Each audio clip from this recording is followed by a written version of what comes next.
देखिए सामने आपके गोंड जनजाति के बारे में बताया जा रहा है।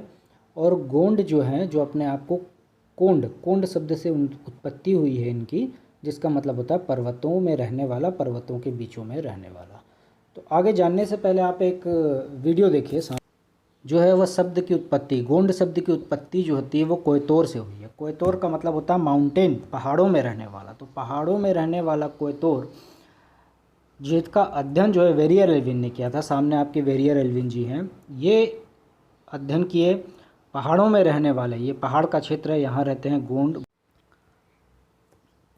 तो गोंडों में जो सर्वाधिक महत्वपूर्ण जो व्यक्ति हुए उनमें से एक थी माँ महारानी दुर्गावती। तो जो दुर्गावती थी उनका क्षेत्र था, और एक टाइम था जब गोंडों का इतना बड़ा साम्राज्य हुआ करता था कि पूरा एमपी, लगभग एमपी का जो क्षेत्र है गोंडवाना, ये जो एरिया है गोंडवाना, और गोंडवाना जो किला है ये उसका है। और रानी दुर्गावती ये हैं, रानी दुर्गावती जी। तो ये इनके पूरे क्षेत्र में जो है ये इतना इनका बड़ा वर्चस्व था कि सारा जो क्षेत्र था गोंडों के क्षेत्र में आता था। तो गोंडों के अलावा अगर आप देखेंगे, ये गोंडों का गांव है। गोंडों के अलावा भी जो है वह गोंडों के अलावा भी अदर समाज के लोग रहते हैं, जैसे ये अगरिया जो कि आग का काम करते हैं। इसके बाद आपको कोरकू भी जनजाति के लोग दिखेंगे। बैगा, देखिए बैगा जैसा थोड़ा लग भी रहे हैं। दो तीसरा धूलिया जो है तो वो भी रहते हैं। और जो गायकी वाला काम करते हैं प्रधान, ये भी जो है साथ में सामंजस्य बैठा के रहते हैं गोंडों के साथ। गोंडों में ददिहाल और ननिहाल परिवारों में विवाह करना नैतिक अधिकार माना जाता है। भाई अपनी बहन की लड़की से विवाह करने का पहला हकदार होता है। इसके अलावा पठौनी विवाह, जिसमें लड़की की बारात लड़के के यहां जाती है, लेकिन अब यह प्रथा समाप्त हो चुकी है। चढ़ विवाह में दूल्हा बारात लेकर जाता है। तो भगेली विवाह यानी भगाकर के विवाह, जो केवल लड़के लड़की की मर्जी से होता है। लमसना विवाह, जिसमें लमसना को घर जमाई विवाह कहते हैं। हमारे ससुर जी हमें लाए हैं कि लमसनी कह के, उनकी कोई लड़कियां न लड़की है, लड़का नहीं है, तो हमें बिहियां बैठा रही इस लड़की के साथ शादी कर दें। उसके हमारे 2 बच्चे। गोंड देखेंगे कि गोंड जनजाति का जो घर है ये कुछ इस प्रकार से अलंकृत होता है, जिसमें जो है वह नेचुरल रंगों का कलर प्रयोग किया जाता है घर की दीवारों को सजाने के लिए। और जो सजाया जाता है उस चित्र को बोलते हैं नोहडोरा। तो नोहडोरा, ये जो सामने आपके दिख रहा है, ये नोहडोरा का अलंकरण किया गया है पेंटिंग में गोंड जनजाति के घर में। तो आपने देखा कैसे गोंड जो रहते हैं वो पर्वतों में रहते हैं, और इनकी जो शब्द उत्पत्ति हुई है वो क्या है, तो बोलते हैं कोंड। कोंड शब्द जो है ये यहाँ से जो होता है कोंड से उत्पत्ति होती है गोंड की, जिसका मतलब होता है पर्वतों के बीचों में रहने वाला, पर्वत पहाड़ प्राकृतिक स्थान में रहने वाला, उसको कहते हैं गोंड। तो गोंड जो है वो कोयतोर, पर्वत में रहने के कारण कोयतोर भी कहलाते हैं, और आपस में जो है गोंडी भाषा बोलते हैं। तो गोंड है तो गोंडी भाषा बोलेंगे। तो बताते हैं कि ये कौन सी भाषा है, गोंडी द्रविड़ भाषा परिवार। 3 प्रकार की भाषाएं होती हैं, आपको पता है, मुंडा भाषा, आर्य भाषा और एक है द्रविड़ भाषा।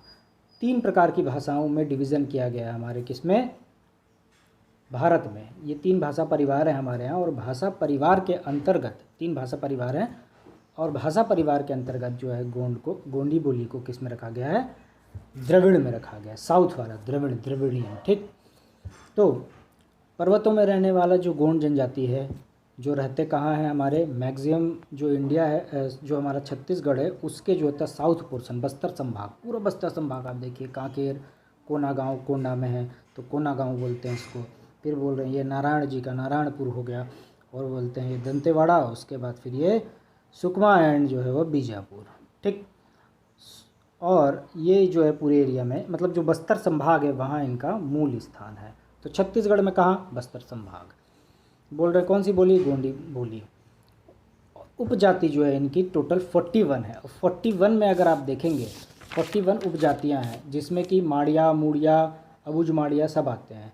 तो ये जो उपजाति है 41 और इसी के अंतर्गत आप देखेंगे पूरे छत्तीसगढ़ में जब हम देखेंगे कहाँ कहाँ फैलाव है इनका हमारे छत्तीसगढ़ में।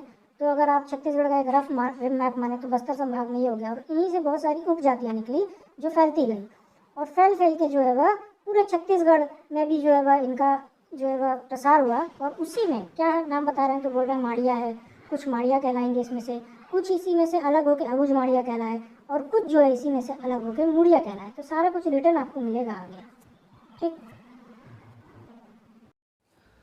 तो गोंड जो गोंडी बोली बोलते हैं, जो आर्टिकल 342 के अंतर्गत पूरी जनजातियों को रखा गया हमारे किसमें, संविधान में आर्टिकल 342 के अंतर्गत रखा गया। तो वो जो आर्टिकल 342 के अंतर्गत जनजाति यानी कि ट्राइब्स को रखा गया है। तो हमारे यहाँ ट्राइब्स हैं, बोलते हैं हाँ हैं। कितनी ट्राइब्स है, तो लगभग 42 ट्राइब्स हैं। उसमें से एक ट्राइब्स कौन सी है, गोंड। तो ये जो 42 ट्राइब्स है जिन्हें रखा गया है 342 आर्टिकल के अंतर्गत संविधान में, उसमें से एक है गोंड। और गोंड में हम देख रहे हैं कि ये जो है कहाँ पाए जाते हैं, तो बस्तर संभाग में आपने देखा। और बोलते क्या हैं, तो बताते हैं कि ये इसमें भी जो सबसे सर्वश्रेष्ठ कहलाते हैं, अपने आप को हायरकी में रखते हैं, उसमें बोलते हैं राजगोंड, जिसमें से हमारी माता रानी दुर्गावती जो थी इसी में से थी। तो दुर्गावती की जो शौर्य की कहानी है सब जानते हैं, और वो राजगोंड से थी। दूल्हा देव, बड़ा देव, नाग देव, ये सब इनके देवता हैं। तो देवता जी हैं, इनकी पूजा की जाती है। बहुत सारी मान्यताएं प्रचलित रहती हैं गोंडों में, और उसमें से जो है अंधविश्वास की जो मान्यता है उनका भी जो है पालन किया जाता है। सो डायग्राम के हिसाब से समझने की कोशिश कीजिएगा कि पहाड़ों में रहने वाले जो गोंड समाज है, पहाड़ों में रहने वाला गोंड समाज जिसमें जो है वो सबसे ऊपर हायरकी में आते हैं राजगोंड, क्योंकि मुकुट पहना है तो उससे आपको याद होगा राजगोंड। और गोंडों में जो है पेय पदार्थ का जो प्रचलन है उसमें से सबसे महत्वपूर्ण पदार्थ कौन सा है, तो बताइए पेज पदार्थ। ये पेज है, उसको मोड़ लीजिए। इसको मैं बता दिया कि सामने जो बंदा है वो पेज पदार्थ पी रहा है, ठीक। अब बोलते हैं कि मृत्यु जब हो जाती है किसी गोंड समुदाय में, तो वो उसका या तो आप उसको दफना भी सकते हैं, और या फिर आप उसको जो है वह बर्न जला भी सकते हैं। दोनों काम होते हैं। और आप आगे देखेंगे एक जनजाति है उरांव, और भी जनजातियां हैं, वो केवल जो आप बोलेंगे कि नहीं ये वो जलाने वाला काम नहीं करते हैं, वो दफनाने वाला काम करते हैं, तो वो कंपैरिजन में याद हो जाएगा।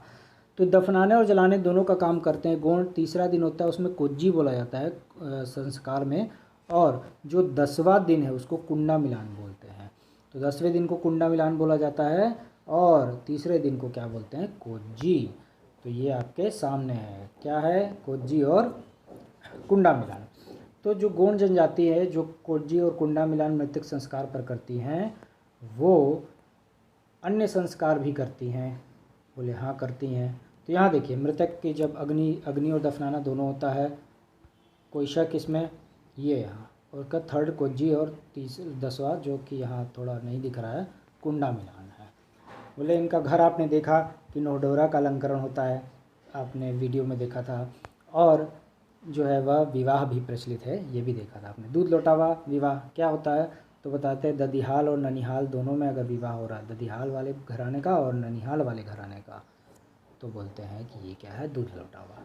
पठौनी विवाह क्या है, तो बोलते हैं पठौनी में कुछ नहीं है, लड़की लेके जाएगी बारात। आजकल ये सब चलता नहीं है, पहले चलता था, लड़की लेके जाती थी बारात। चढ़ विवाह दूल्हा जो नॉर्मल विवाह होता है उसको बोलते हैं चढ़ विवाह। लमसेना घर जमाई, किसी के घर में कोई ना हो तो लमसेना विवाह करते हैं। और एक है भगेली विवाह, भगाकर विवाह, नाम